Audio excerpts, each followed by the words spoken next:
Bienvenidos a Palabra Urgente, el canal donde escudriñamos la verdad de Dios sin filtros ni concesiones. Hoy te llevaré a través de más de 2000 años de historia, desde el fuego del Pentecostés hasta la fría apatía del siglo XXI. Vamos a descubrir cómo nació la Iglesia cristiana, cómo fue perseguida, cómo se corrompió en manos de los hombres y cómo Dios siempre ha preservado un remanente fiel. Prepárate, porque lo que escucharás no es religión. Es la verdad que la historia y la Biblia confirman.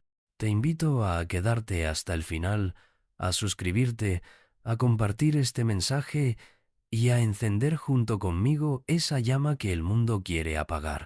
Del Pentecostés al Coliseo romano, el nacimiento de la Iglesia y la persecución. En un pequeño aposento alto, en Jerusalén, 120 personas oraban unánimes.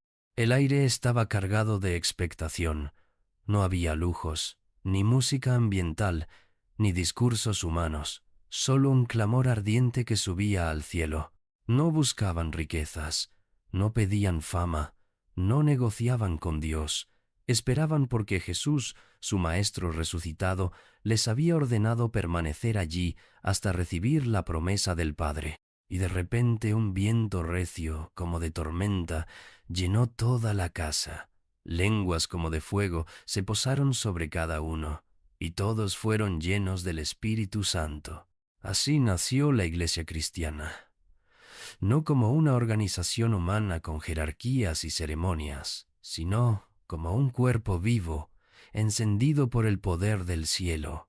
El cristianismo, desde sus raíces, no fue nunca una religión fría. Religiones hay muchas: hinduismo, budismo, islam, filosofías humanas. Pero el Evangelio no es una religión, es una relación viva, personal y transformadora con Jesucristo. Por eso, cualquiera puede pertenecer a una denominación, asistir a un templo, incluso conocer la liturgia, y aún así no ser cristiano.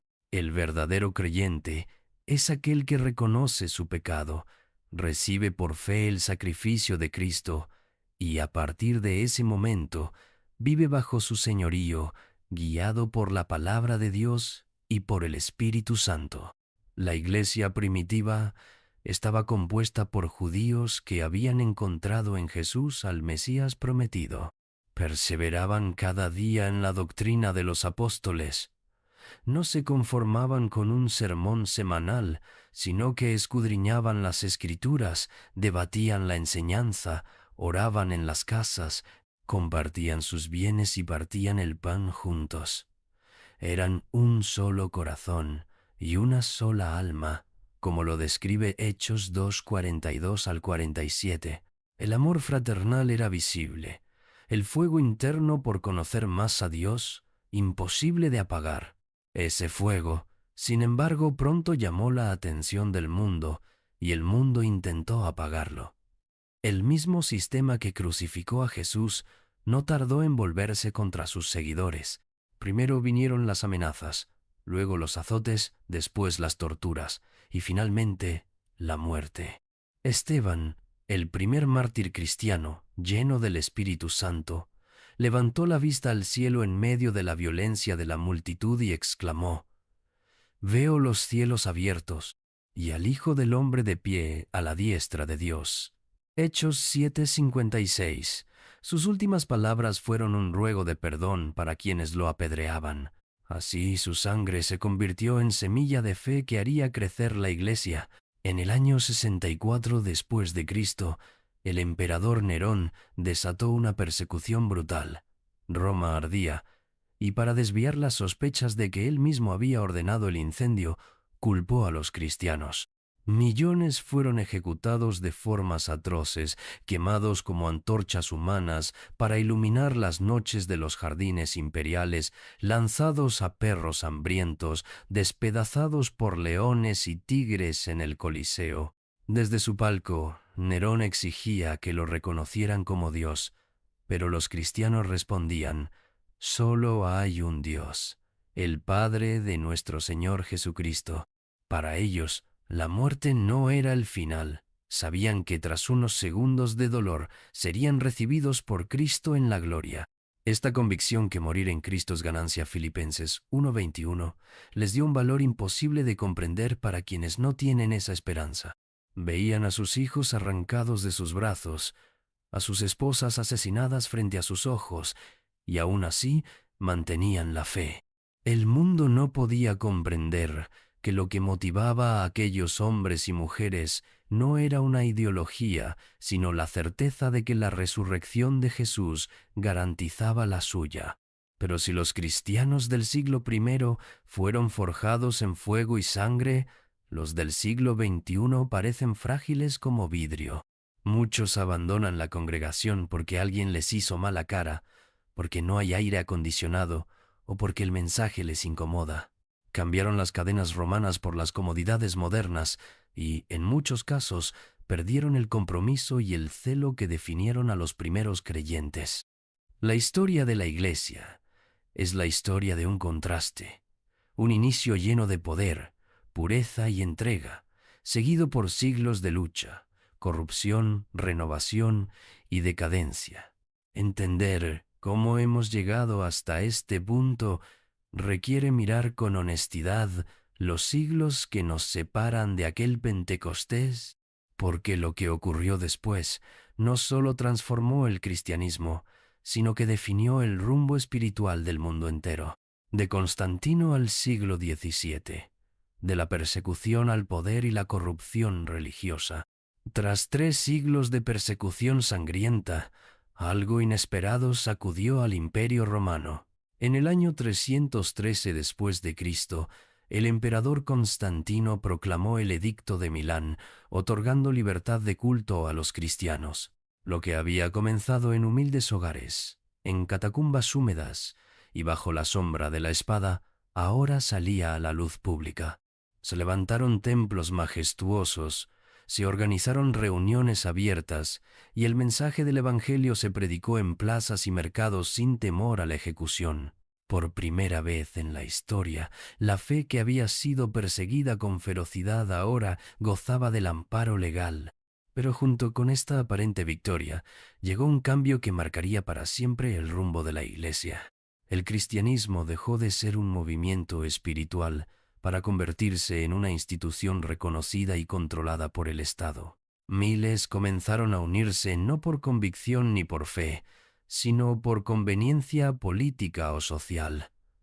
La cruz, símbolo de sacrificio y redención, comenzó a mezclarse con las insignias del poder terrenal.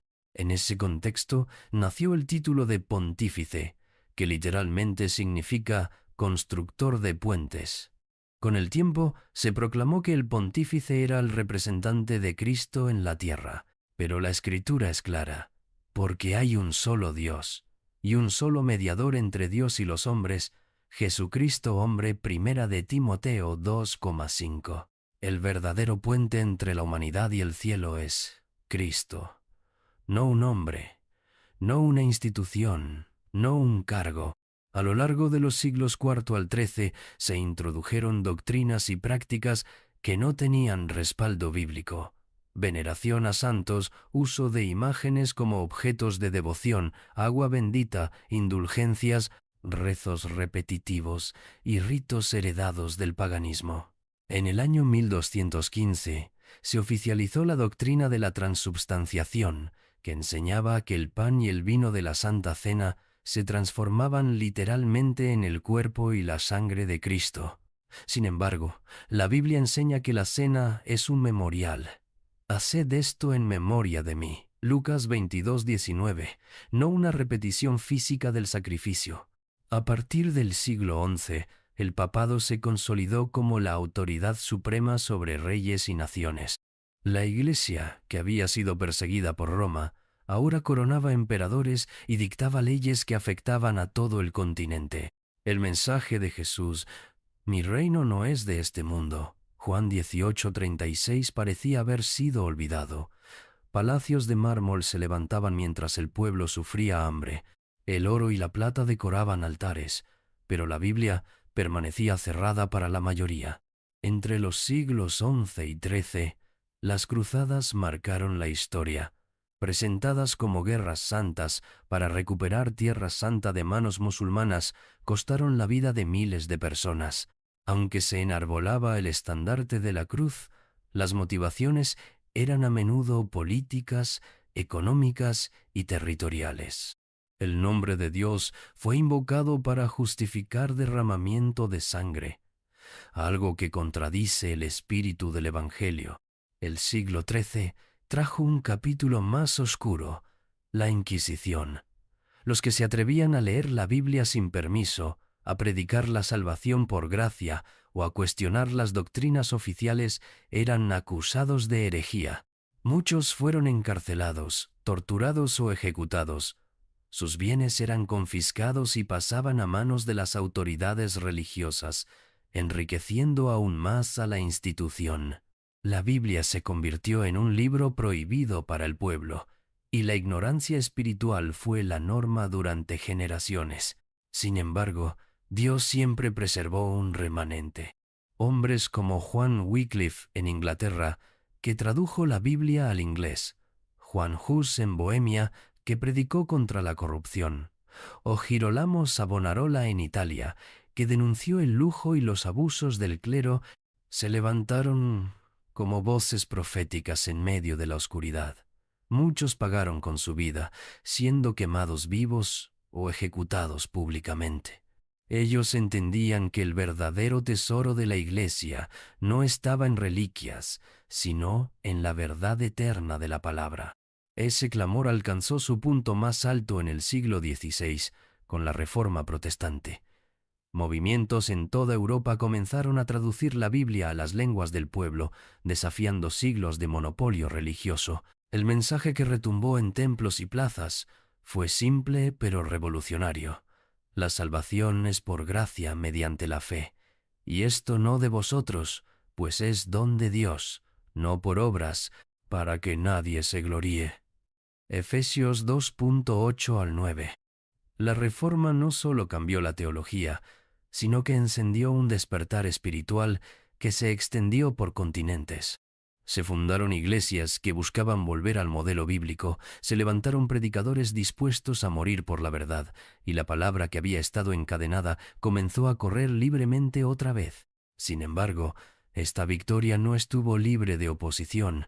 Guerras, persecuciones y divisiones acompañaron el despertar, recordándonos que el enemigo siempre buscará apagar la luz de Cristo. Del siglo XIX al XXI, avivamientos, apostasía y el llamado final a volver a la palabra. El siglo XIX trajo un resurgimiento espiritual en muchas naciones.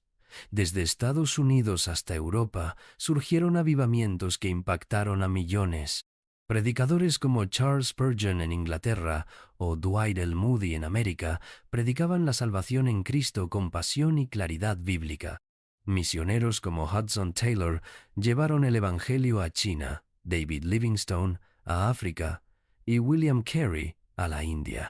La obra misionera se expandió como nunca antes, cumpliendo las palabras de Jesús: «Id por todo el mundo y predicad el Evangelio a toda criatura». Marcos 16:15.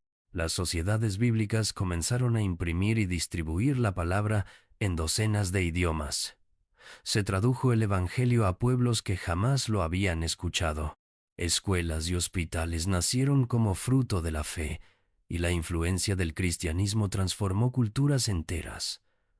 Fue un tiempo en que la Biblia ocupaba el centro de la vida espiritual, moral y social, pero a mediados del mismo siglo, algo comenzó a cambiar.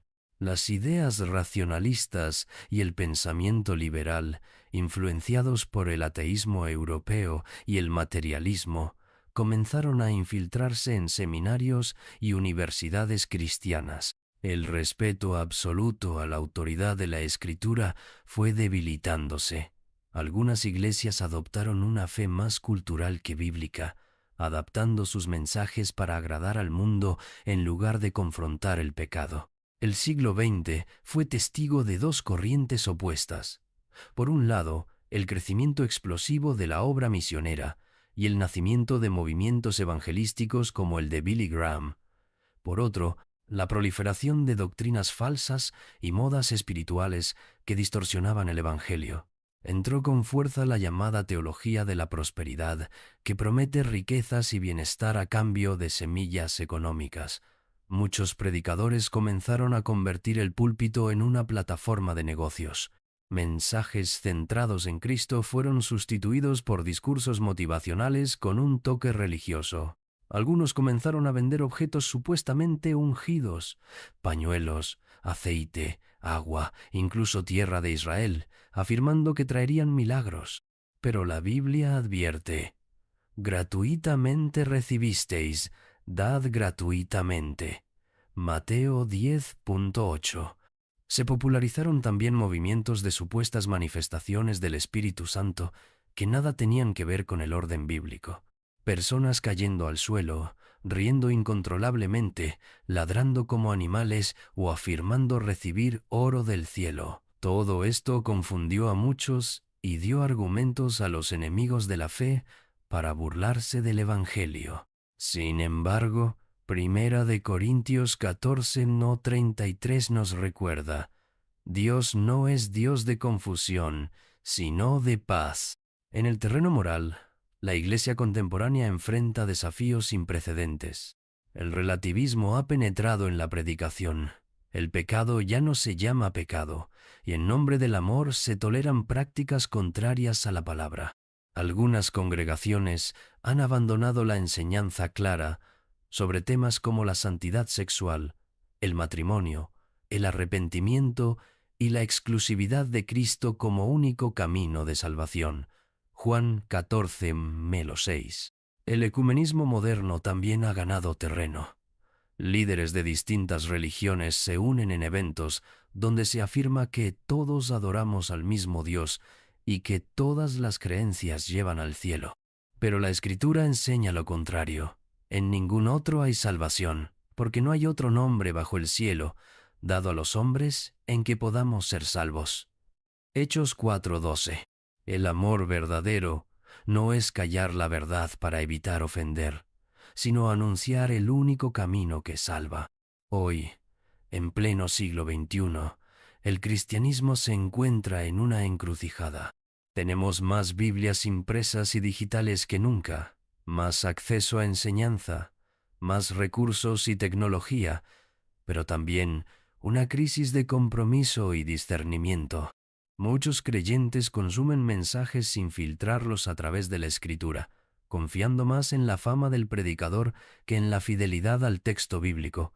En medio de esta realidad, el llamado de Dios sigue siendo el mismo: volver a las Escrituras, vivir en santidad, predicar a Cristo y esperar su regreso con fidelidad, tal como Judas exhorta en su carta.